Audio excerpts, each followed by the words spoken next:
Federal Health Minister Jane Philpott reacts to nationwide protests on overdose crisis and says she's working to curb overdose deaths but can't do it alone. Okay, so about 300 people protested Tuesday in the downtown east side in Vancouver, and the federal health minister says she is working every single day to combat the overdose drug death crisis that has hit British Columbia and other parts of the country, but recognizes why hundreds of people took to the street Tuesday in a nationwide protest aimed at politicians to do more. Okay, first of all, politicians will solve nothing. This is her statement. I encourage people to collaborate and to realize that we are here, and I am always listening, and I am working on this every single day. It totally breaks my heart what's happening, and I feel the weight of this in a way that I hope people may or may not acknowledge. But believe me, I will do everything in my authority to see this turned around as rapidly as possible, but I cannot do it alone.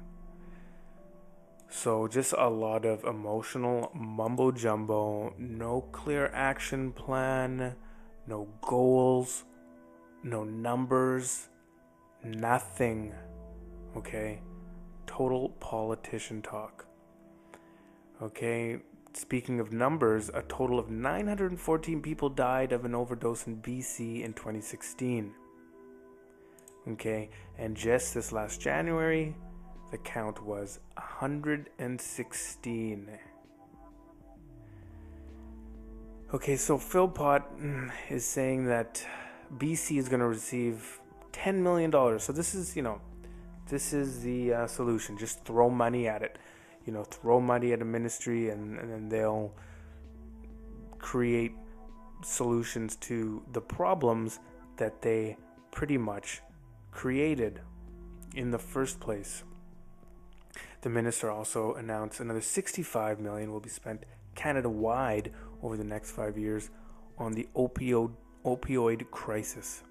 So she pointed out her ministry has introduced several measures to combat the crisis, including making the overdose-reversing drug naloxone available without prescription, overturning a ban on prescription heroin, and creating legislation to make it easier for cities to open supervised injection sites. So as you can see, these are all kind of reactive solutions that aren't getting to the crux of the problem. But refreshingly, we do have another more obvious solution coming from the Health Officers Council of BC, who says that all drugs should be legalized and regulated. Okay, she goes on to say, we know what will end this epidemic: drug decriminalization, full legalization and regulation of prohibited substances, access to injectable opioids, safe, unadulterated drugs, and a place where people can use them. Support from our government to make sure that we have the ability to advocate for ourselves and for our human rights. So basically, in a nutshell, she's saying, we know what will end this epidemic: the market. Open it up to the market. Decriminalize it. Let the market and the government regulate it.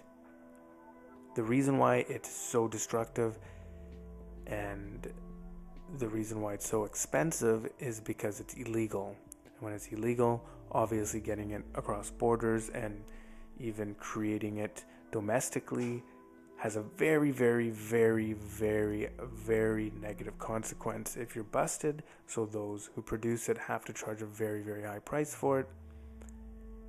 And of course, when something's illegal and the price goes up, it's more of an incentive for organized crime to take part in it because there's a pretty good return on investment.